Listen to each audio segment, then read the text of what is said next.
দেখেছেন কেন? আপনি গরিবের উপরে আপনারা জুলুম করতে পারবেন, আর কিছু করতে পারবেন না। তোমার মা আমার কাছ থেকে 20,000 টাকা ধার নিছিল, সেই টাকা সুদও দেয় না আসলও দেয় না। এখন আমার পোলারে পিছনে পিছনে ঘুরাইয়া সেই টাকা না দেওয়ার ধান্দা করতেছো না? আপনার 20,000 টাকা আমি আপনারে দিয়া দিব। হ, দিতে তো চাইছোই, তো দাও না কে? আমি তো সৎ পথে কামাই করি, আপনার মতো কি আমি সুদ খাই যে একদিনে 20,000 টাকা দিয়ে দিব? আমার মাথা গরম করিও না। মাথা গরম করলে কিন্তু আমি এলাকার লোকজন টাইকে তোমার নামে বিচার বসাবো। তোমার আমি শেষবারের মতো কইতাছি, আমার টাকা শোধ করো আর না করো, আমার পোলারে তোমার পিছনে পিছনে ঘুরাইও না, তাইলে কিন্তু তোমার মহাবিপদ আছে। আপনার পোলায় যদি আমার দোকানের আশেপাশে আহে, আমি লোকজন ডাইকা আপনার পোলার ঠ্যাং ভাঙ্গা দিমু কই দিলাম। তুমি আমার পোলার ঠ্যাং ভাঙবা না, আমি তোমার দেখা দেব। পরি, কেমন আছো? চাচা, আব্বা, মামা, তাড়াতাড়ি টান দে, টান তাড়াতাড়ি। কি ব্যাপার চাচা, এমন ভাবে চোখ বড় বড় করে তাকায় আছেন কেন? নিজের চোখেই তো দেখলেন নিজের পোলার কাজকর্ম। খুব তো বড় বড় করে কইছিলেন যে আপনার পোলারে নাকি আমার পিছনে ঘুরাই, এখন তো দেখলেন আপনার পোলাই আমার পিছনে চরকির মতো ঘুরতে থাকে। আসছে আমার এলাকা ছাড়া করব। আরে আপনি তো একটা সুদখোর, সুদখোরের কথা কে বিশ্বাস করে? যা পারেন করেন। বড় ভাই, আমি একটা বড় বিপদে পড়ে গেছি, আপনি আমারে বাঁচান। সারাদিন যদি এইভাবে মেয়েদের পেছনে ঘুরো, সমস্যায় তো পড়বাই। ভাই, ব্যাপারটা খুবই লজ্জাজনক। সেটা তোমার চেহারা দেখেই বোঝা যাচ্ছে। পড়াশোনা বাদ দিয়ে সারাদিন যেভাবে টই টই করে ঘুরো, লজ্জা ছাড়া তোমরা আর কি এনে দিতে পারবা? ভাই, আব্বা তো আবার পরি চায়ের দোকান ভাঙ্গা দিব না, ভাঙ্গা দিলে তো মহা বিপদ। ঘটনাটা তুমি বলার আগেও আমি জানি। তোমার আব্বা আমাকে বলছে আজকে সকালে। অবশ্য বিকালবেলা সবাই বসার কথা, একটা সমাধান করতে হবে। ঠিক আছে, যাও দেখি কি করা যায়। চিন্তা করো না, বাসায় যাও। দেখেন কি করা যায়। আসসালামু আলাইকুম।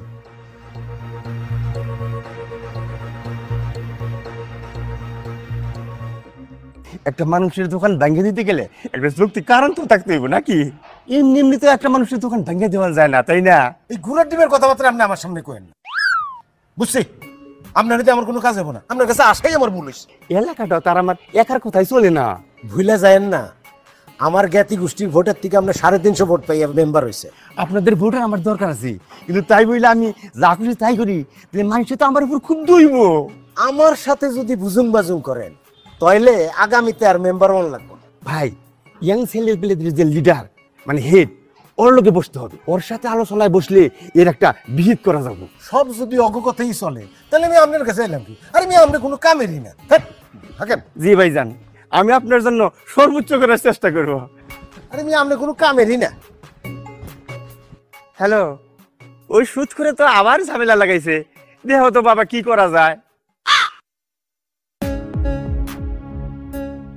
এই নির্লজ্জ মেয়া আমার ভোলা বালা পোলাটারে নাকে দড়ি দিয়ে ঘুরাইতেছে।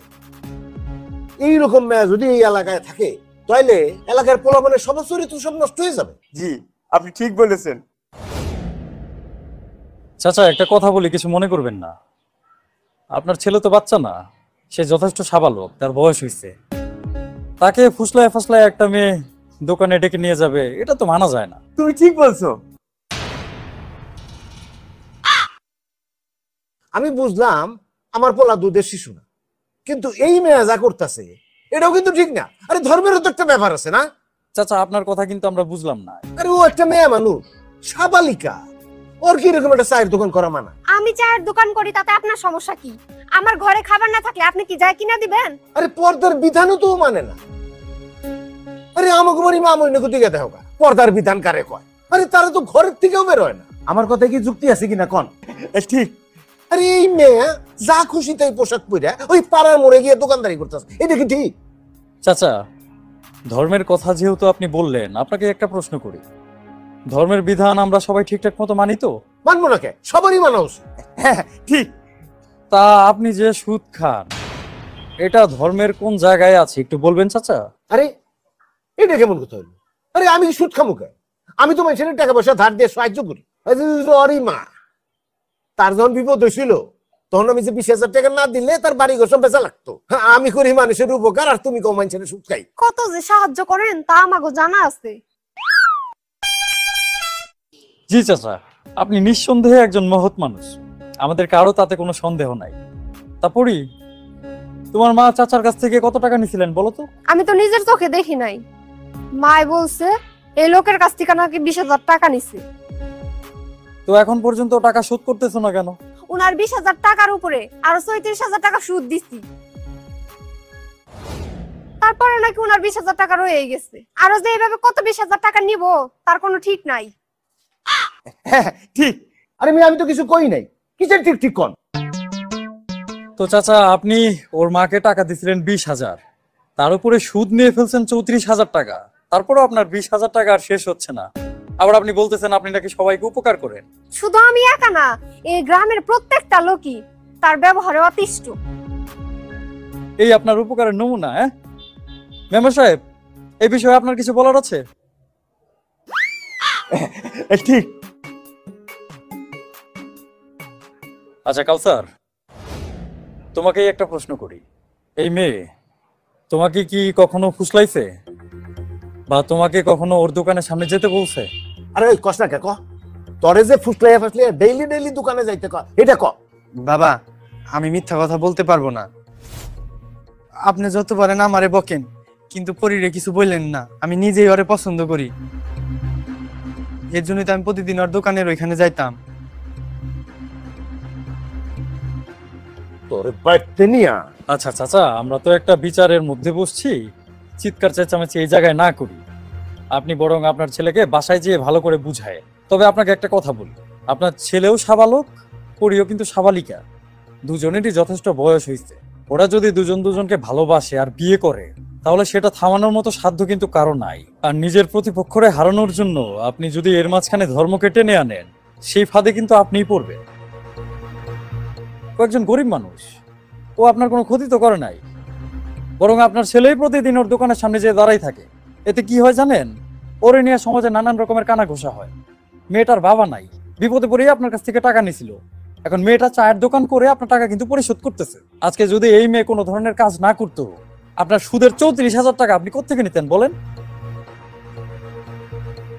একটা মেয়ে কাজকর্ম করে খাইতেছে, ওরে কাজ করে খাইতে দিবেন না তো? আপনি নিজের ছেলেকে না সামলাইয়া এই মেয়ে নিয়ে বিচার বসাইছেন। ওর দোকান ভেঙে দিলে কি আপনি খুশি হবেন? তাও ঠিক। আপনি আমার বাবার বয়সী, আমি চাই না এমন কিছু বলি যাতে আপনি মনে কষ্ট পান।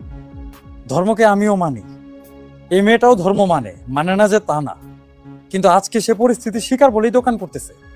আপনি আপনার মা বোনের কথা বললেন, আপনার মা বোনকে আপনি যেরকম সেফটি দিয়ে রাখছেন, এই মেয়েটাকে সেফটি দেওয়ার মতো কেউ আছে? মেয়েটা যদি না খেয়ে থাকে, সমাজের একটা মানুষ কি তাকে চাল কিনে দিয়ে আসবে? আমার মা বোনের দেখাশোনা আমি করি, আপনার মা বোনের দেখাশোনা আপনি করেন। মেয়েটাকে কে দেখে? ওকে দেখার মতো কেউ নাই, এই জন্যই সে আজকে দোকান করে খাইতেছে। আর আপনি নিজে ধর্ম না মেনে নিজের প্রতিপক্ষরে হারানোর জন্য যদি এর মাঝখানে ধর্মকে টেনে আনেন, সেটার ফাঁদে কিন্তু আপনি নিজেই পড়বেন চাচা। আশা করি কথাগুলো আপনি বুঝতে পারছেন। এই পড়ি, তুমি কি চাচার ছেলেকে বিয়ে করবা? ভাইজান, আমার কি মাথা খারাপ যে সুদখোরের ছেলেরে বিয়ে করব? জীবনেও তো আমি এই সুদখোরের ছেলেরে বিয়ে করব না। উনি আমার কাছে টাকা পায়, আমি টাকা ফেরত দিয়ে দিব। তাহলে তো চাচা সমাধান হয়েই গেল। আপনি বলতেছিলেন আপনার ছেলেকে নাকি এই মেয়ে নাকি দড়ি দিয়ে ঘোরায়, এখন দেখতেছে এই মেয়ে আপনার ছেলেকে বিয়েই করবে না। যাক, ভালো হয়েছে। আপনার সুদে লাগানো 20,000 টাকা, যা থেকে নাকি 34,000 টাকা অলরেডি হয়ে গেছে, এ টাকা মাইট যাবে না। আপনি ভয় তো এই জন্যই পাইতেছিলেন যে এই মেয়েকে আপনার ছেলের বউ করলে হয়তো টাকা পয়সা আপনাকে শোধ করবে না। আপনার টাকা নিয়ে আপনি আর ভয় পাইেন না, আপনার টাকা এই মেয়ে আপনাকে পরিশোধ করে দিবে।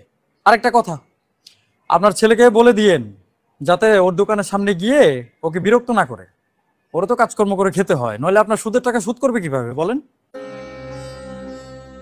এই হলো আমাদের বর্তমান সমাজের বাস্তব চিত্র। আজকাল মসজিদের একজন সভাপতি বছরে 2 বার যায় মসজিদে, আর যারা এই সমাজে আইন রক্ষার দায়িত্বে আছে, যারা কিনা মানুষের বিচার করে, তারা নিজেরাই আইন মানে না।